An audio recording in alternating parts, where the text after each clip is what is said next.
We spoke a few years ago for the first Envy of None record. Right. You were positively beaming about it. And then I've seen some stuff, you've already been out doing the press cycle for the new record and you're beaming again. How is the music you've been making with Maiah, Andy, and Alfino rekindled, I guess, maybe your love of music or kept that spark alive for you? Yeah, it really has done that. I think the first record really got it going after coming off Rush and Neil's illness and all of that stuff. The first project really got me into music again and working on music and playing more. This thing's taken it to another level altogether with Stygian Wavz. I'm playing more now than I have in decades. At least 3 or 4 hours a day I'm playing and loving every second of it, keeping super active and super busy and doing other projects. And it's been a great catalyst for me to kind of get myself reset once again. And now I'm having a ball doing what I know how to do best, I think. One of the cool things about the music that you're making with Envy of None is the songs are so layered in a way that the music of Rush was really layered, and you really pick up on it when you're listening to it through headphones. Sonically, each track has like all these different guitar pieces that maybe you don't present if you're listening through, big speakers. You don't necessarily hear that right away. So it's cool that it taps into that vein. How does that resemble or the experience you're having now resemble what you maybe did in those early years with Rush? How you were creating this complex music, challenging music? Yeah, there are certainly lots of parallels. I mean, I think that's a state of mind. That's the way I work and like to create. I never really felt restricted in Rush, but Rush was its thing and it was progressive. We always wanted to move forward in our music, but that doesn't mean that you're always doing what you want to do.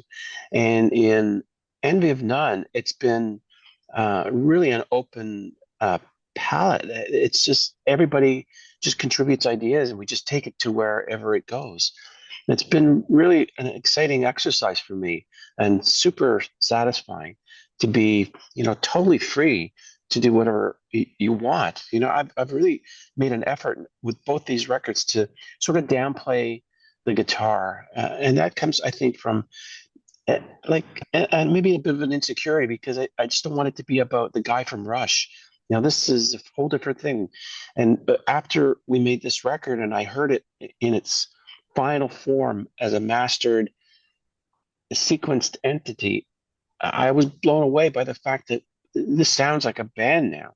We've evolved into this band that's making really good, valid music. Really what we set out to do was just make a record that sounds great, that you want to listen to because it just sounds really good and the material draws you in. And I think we've accomplished that with this record. All the material is very different, one song to the next. There's great variety. Maiah is absolutely stellar. She was great on the first record, but she's taken it to another level now. She's really developed so much. She's really blossomed as a songwriter, composer, musician, vocalist, lyricist, all of it. She's just on a rocket ship. How did you react when you first heard her voice? I remember you told me that you felt like you might have known her in a past life. And I don't think, and then I should have followed up with, well, how did hearing that, because that voice is super unique in a way, like Geddy's voice is super unique as well. It is as if we've lived together in a different life. There's a lot of years between the two of us. But when we work together, it's like I'm working with a partner. She's my muse. I find her so inspiring. I inform a lot of my guitar parts from her vocals and vice versa. And we really truly dance together. Once the basic song is written, the bed track is done, bass and whatever drums or a temporary drum machine and Alf's stuff. Then it's up to Maiah and me, and we go back and forth several times as we fine tune and tweak either the guitar or her vocal performances. It truly is a dance, and it's really exciting for me. I've never really worked with someone that I felt like that. Geddy and I have been writing music together for decades, but there's something that's just so inspiring about working with Maiah. How did the music challenge you as a guitarist? I mean, I've been playing guitar since you told me 12 years old, which is wild. But I mean, I guess it came easy to you, but this is something completely different. So how did it challenge you in a different way? Working around Maya's voice was one thing. I was very cognizant of her voice. And it's a gentle, not gentle, but it's a fragile voice.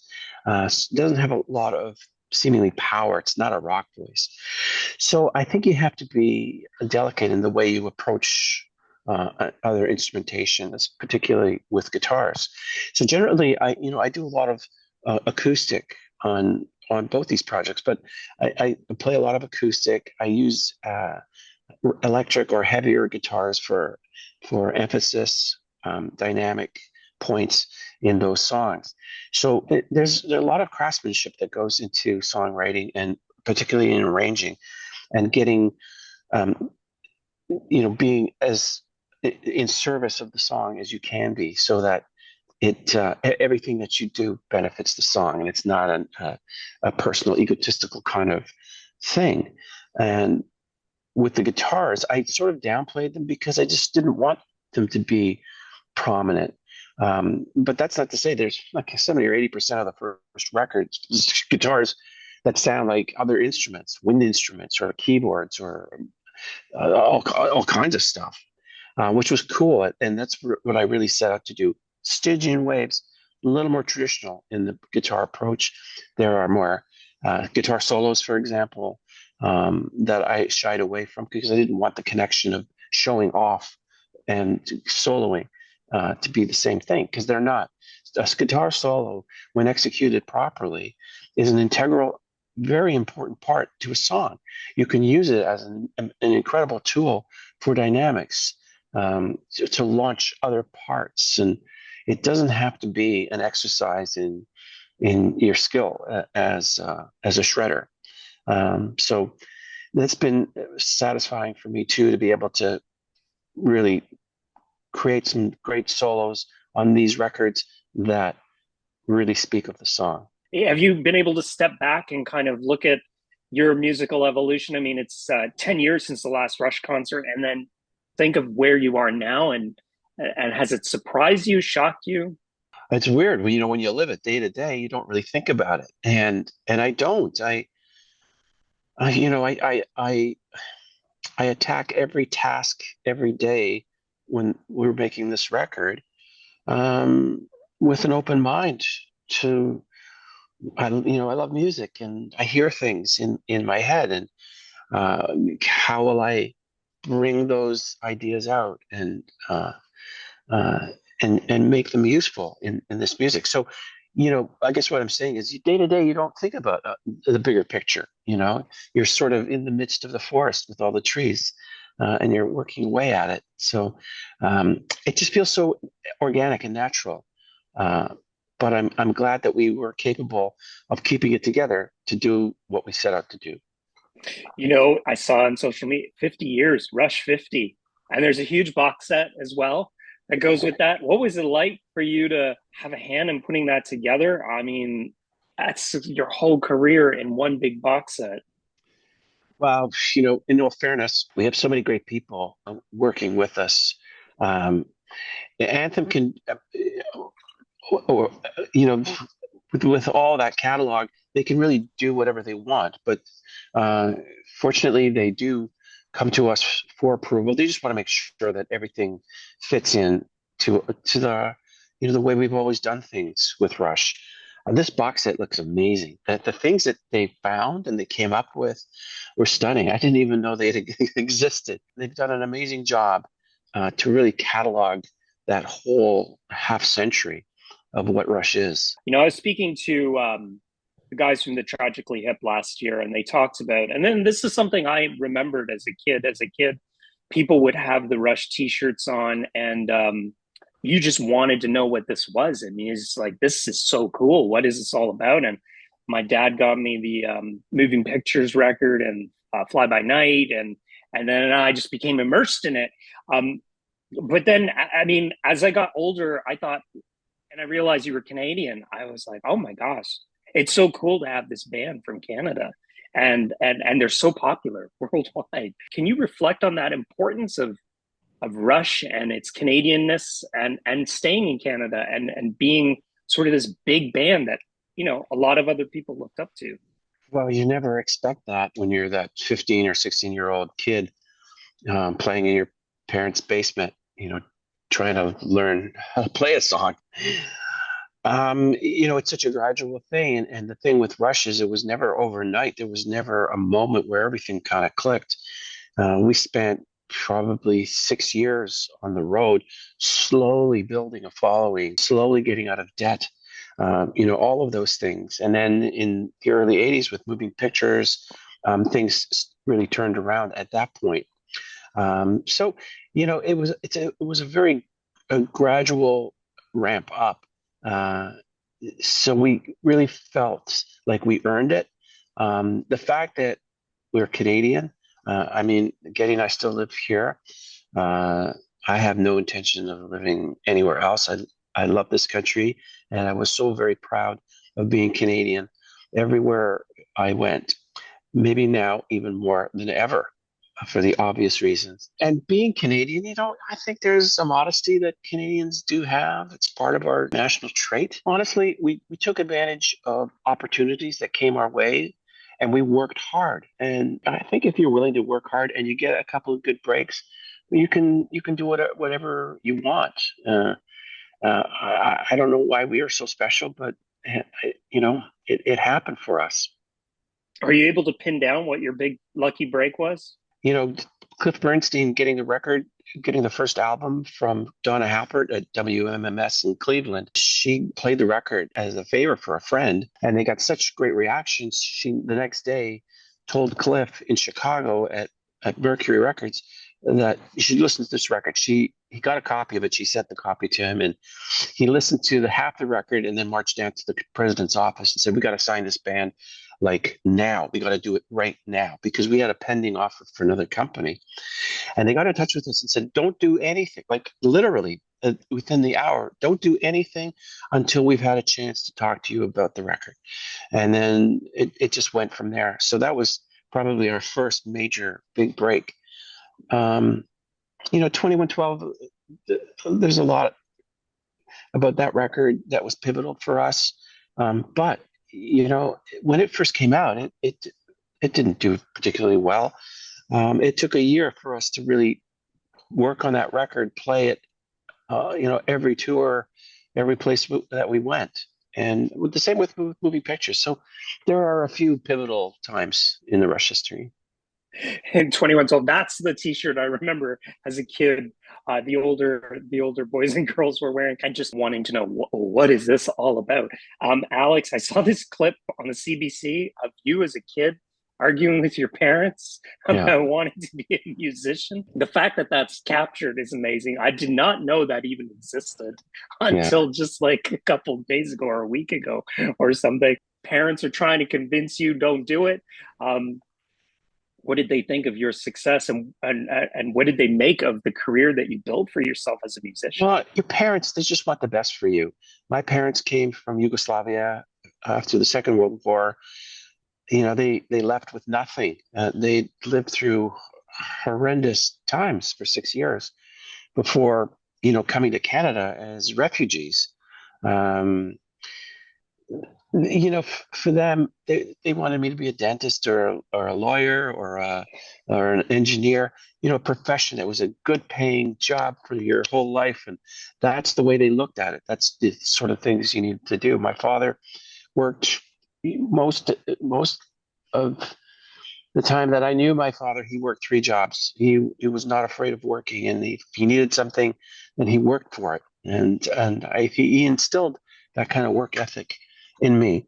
So that was a film called Come On Children. It was by Canadian filmmaker Alan King, who filmed in the cinema verite style, which is similar to what reality programming would be now, where he moves in with the subject, fly on the wall, just films everything that's going on. It's truer than reality TV or programming, I have to say. And that the premise of that film was getting 10 kids from all different parts of the city to move in together in a farmhouse for 3 months and film everything that happens, all the, conflicts and whatever. Um, I was one of 350 kids that auditioned for it and got it. So, uh, we were on the farm in Newcastle, Ontario, and halfway through, we invited our parents up to see what's going on, what we're shooting, and how it all happens. Because, the place was full of lights and cameras and all of that stuff. So during the luncheon, that's when we had a conversation with my parents about, where I wanted to go in my future. And I look back and it's like a typical 17-year-old rebellious kid who loves music and doesn't see the point in studying geography and algebra when you're not going to use those things, as life tools. I changed my tune a little bit. I think it's important to know geography and algebra, but my point was, when you're focused on something that's so creative, why must you be held down? I just wanted to go. I just wanted to play. I think it worked out okay anyways. The last time we spoke, I asked you about that final Rush concert and what that was like and what your thoughts were. And on this new box set, fans get to hear those last three songs together, and as well, they'll hear Geddy as he mentions how Neil comes out from behind the drum kit. Was that maybe the best Rush concert ever? It was the saddest one, that's for sure. I thought we played really well that night, but we were soaking in every second of it. Like, I kept looking around at faces that I recognized over the years, over the decades, fans who came to all the shows, who'd grown up with us from, they were teenagers at one time and now they're adults with families. And I looked at the clock on that wall at the Forum in LA where we've played, I think we played 23 times at that Forum. And I looked at that clock, and I've always stared at that clock every time we played there. It's on the back wall up high. Every second was being cataloged in my brain. When Neil came out, that was the one and only time he came out from behind his part of the stage and caught both of us off guard. But it was a very sad moment for us personally. I know you've been playing live again, but what about Envy of None?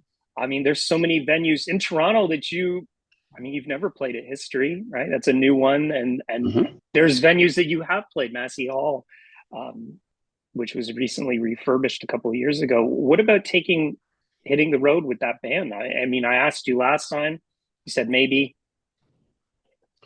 Yeah, last time I don't think we were ready for it. But this time around, I think the way we look at it is it would be a fabulous couple of hours or an hour and a half of music in a nice theater or a nice venue, whatever it is, a light show, a modest light show, and just as a couple of extra musicians. But it would just be beautiful to listen to. It's not easy. It's not like just jumping in the van and driving down to the gig and going. There's a lot of work that's involved.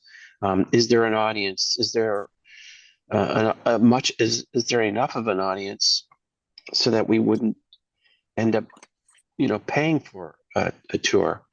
A lot of things to consider. It's not so simple. However, if there is an opportunity, yeah, we're up for it for sure. I think it would be great. In the years since we spoke, you and Geddy have jammed together. I've read stories about the two of you getting together and jam.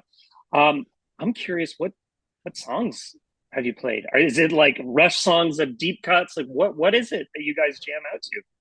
Oh, like lots of stuff. I mean, if we're gonna jam, because I mean, we get together all the time. We play tennis together, and I go over there and I'm sitting on the couch for like hours, just either laughing or screaming about the world or drinking way too much coffee.